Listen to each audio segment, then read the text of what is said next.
ಜನರಿಂದ ಆಯ್ಕೆಯಾದಂಥ ಸಂಸದರು ಹಾಗೂ ವಿಧಾನಸಭಾ ಸದಸ್ಯರು ಪ್ರಧಾನಮಂತ್ರಿಗಳಾಗಿ ಮುಖ್ಯಮಂತ್ರಿಗಳಾಗಿ ಆಯ್ಕೆಯಾಗುತ್ತಾರೆ. ಪ್ರಧಾನಮಂತ್ರಿಗಳು ಹಾಗೂ ಮುಖ್ಯಮಂತ್ರಿಗಳು ಲೋಕಸಭೆ ಹಾಗೂ ವಿಧಾನಸಭೆ ಅಧಿವೇಶನಗಳಲ್ಲಿ ಬಹುಮತದೊಂದಿಗೆ ಕೆಲವು ತಿದ್ದುಪಡಿಗಳನ್ನು ತಂದು ಆಡಳಿತ ನಡೆಸುವ ಕೇಂದ್ರ ಮತ್ತು ರಾಜ್ಯ ಸರ್ಕಾರಗಳು ಪ್ರಧಾನಮಂತ್ರಿ ಹಾಗೂ ಮುಖ್ಯಮಂತ್ರಿ ಹುದ್ದೆಗೆ ಮೀಸಲಾತಿ ಇದುವರೆಗೂ ಕಲ್ಪಿಸಿಲ್ಲ. ಇನ್ನು ಮುಂದಾದರೂ ಈ ಎರಡು ಹುದ್ದೆಗಳಿಗೆ ಸಾಮಾಜಿಕ ನ್ಯಾಯಕ್ಕಾಗಿ ಪ್ರಧಾನಮಂತ್ರಿ ಹಾಗೂ ಮುಖ್ಯಮಂತ್ರಿಗೆ ಮೀಸಲಾತಿ ಜಾರಿಗೆ ತರುವಂತೆ ಒತ್ತಾಯಿಸಿ ಕರ್ನಾಟಕ ರಾಜ್ಯ ರೈತ ಸಂಘ ಹಾಗೂ ಹಸಿರು ಸೇನೆ ತಾಲೂಕು ಕಚೇರಿ ಮುಂದೆ ಪ್ರತಿಭಟನೆ ನಡೆಸಿದರು. ಜಿಲ್ಲಾ ಪಂಚಾಯಿತಿ, ತಾಲೂಕು ಪಂಚಾಯಿತಿ, ನಗರಸಭೆ, ಪುರಸಭೆ, ಪಟ್ಟಣ ಪಂಚಾಯಿತಿ, ಗ್ರಾಮ ಪಂಚಾಯಿತಿ, ನಗರ ಪಾಲಿಕೆ, ಮಹಾನಗರ ಪಾಲಿಕೆ ಅಧ್ಯಕ್ಷ, ಉಪಾಧ್ಯಕ್ಷ ಹುದ್ದೆಗೆ ಮೀಸಲಾತಿ ಇರುವುದರಿಂದ ಎಲ್ಲ ಸಮುದಾಯದವರು ಅಧ್ಯಕ್ಷರಾಗಿ, ಉಪಾಧ್ಯಕ್ಷರಾಗಿ ಕರ್ತವ್ಯ ನಿರ್ವಹಿಸುತ್ತಾ ಬರುತ್ತಿದ್ದಾರೆ. ಆದರೆ ಪ್ರಧಾನಮಂತ್ರಿ ಹಾಗೂ ಮುಖ್ಯಮಂತ್ರಿಗಳಿಗೆ ಮೀಸಲಾತಿ ಇಲ್ಲದಿರುವುದು ದುರಂತಗಳಲ್ಲಿ ದುರಂತ. ಎಲ್ಲ ಸಂಸ್ಥೆಗಳಿಗೂ ಅಧ್ಯಕ್ಷ, ಉಪಾಧ್ಯಕ್ಷ ಮೀಸಲಾತಿ ಅಡಿಯಲ್ಲಿ ಇರುವಾಗ ಪ್ರಧಾನಮಂತ್ರಿ, ಮುಖ್ಯಮಂತ್ರಿಗೂ ಮೀಸಲಾತಿ ಇದ್ದರೆ ಎಲ್ಲ ಜಾತಿಯ ಸಮುದಾಯಕ್ಕೂ ಅನುಕೂಲ. ಸದನದಲ್ಲಿ ಇದನ್ನು ಚರ್ಚೆಗೆ ತಂದು ಕಾನೂನು ಜಾರಿ ಮಾಡಿ ಎಂದು ಆಗ್ರಹಪಡಿಸಿದರು.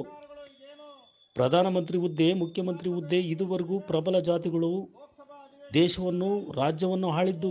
ಹಾಗಾಗಿ 5 ವರ್ಷಗಳಿಗೊಮ್ಮೆ ಚುನಾವಣೆಯಲ್ಲಿ ಮೀಸಲಾತಿ ಕಲ್ಪಿಸುವ ವ್ಯವಸ್ಥೆ ಇರುವಂತೆ ಪ್ರಧಾನಮಂತ್ರಿಗಳಿಗೂ ಮುಖ್ಯಮಂತ್ರಿಗಳಿಗೂ ಮೀಸಲಾತಿ ಕಲ್ಪಿಸಿದರೆ ಸಾಮಾಜಿಕ ನ್ಯಾಯ ಎಲ್ಲ ಸಮುದಾಯದ ಜಾತಿಗಳು ಸಿಗುವಂತೆ ಅಧಿವೇಶನಗಳಲ್ಲಿ ಚರ್ಚಿಸಿ ಕಾನೂನು ತಿದ್ದುಪಡಿ ತರುವಂತೆ ಸರ್ಕಾರಕ್ಕೆ ಮನವಿ ಸಲ್ಲಿಸಲಾಯಿತು.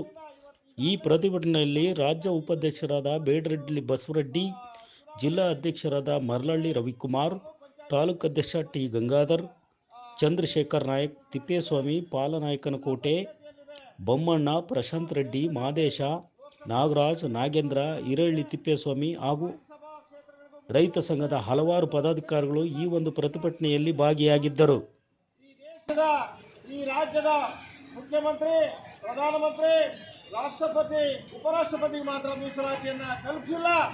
ಸರ್ಕಾರಗಳು ಇದನ್ನು ಚರ್ಚೆ ಮಾಡಿ ಇದನ್ನು ಬಹಳ ಸಂವಿಧಾನಾತ್ಮಕವಾಗಿ ಇವತ್ತು ಈ ಒಂದು ಹುದ್ದೆಗಳಿಗೆ ಮೀಸಲಾತಿಯನ್ನು ಕಲ್ಪಿಸಬೇಕು. ಮೀಸಲಾತಿಯನ್ನು ಕಲ್ಪಿಸುವ ಮೂಲಕ ಚುನಾಯಿತ ಯಾವುದೇ ಸಂಸ್ಥೆ ಇರ್ಬೋದು ಅದಕ್ಕೆ ಮೀಸಲಾತಿ ಕಲ್ಪಿಸಿದಂತೆ ಪ್ರಧಾನಮಂತ್ರಿ, ರಾಷ್ಟ್ರಪತಿ, ಉಪರಾಷ್ಟ್ರಪತಿಯ